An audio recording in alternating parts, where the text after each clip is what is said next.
Hey guys, my name is Paula. I am a teacher and a tutor, and I'm coming on here real quick just to share with you a quick visual and tactile strategy on how to get your students or kids to understand how to add a positive and negative number. Let's go.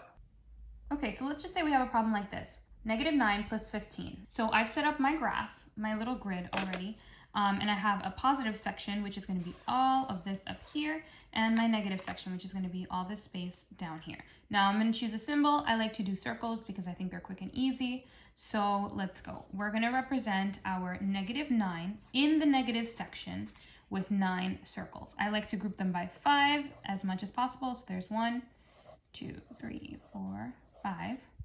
1, 2, 3, 4, and that makes 9.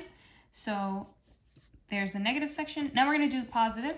We have a positive 15. Where's that going to go? That's going to go in our positive section. So here we go. 2, 3, 4, 5. 1, 2, 3, 4, 5. 1, 2, 3, 4, 5. 15. So now what we want to do is find partners for our circles. So any positive circle can be matched up with any negative circle. I like to do it straight across, simple. So when we find a partner, we can cross it out.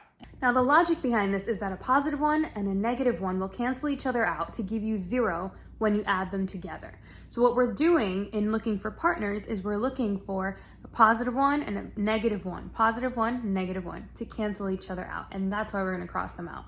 And here we go. There's 1, 2, 3. And partner.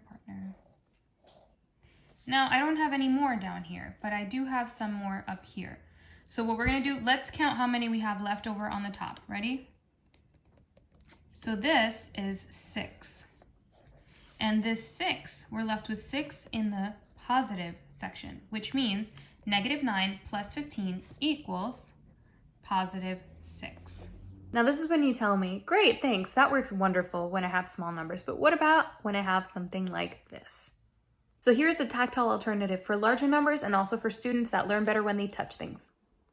So this is our new problem, and this is our new solution. We're gonna be using loose change, yep.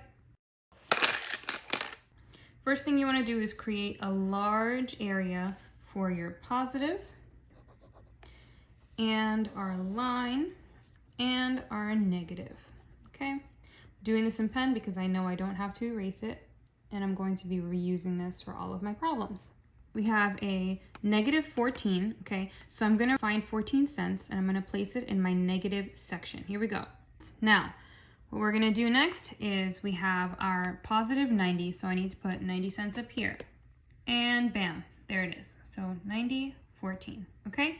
Now, we're gonna look for partners for these as best we can. What does that mean? That means I know I have something in common on the top and the bottom, and that is I have a dime up here and I have a dime down here. So if we get rid of both of these dimes, we're gonna get closer to our answer, okay?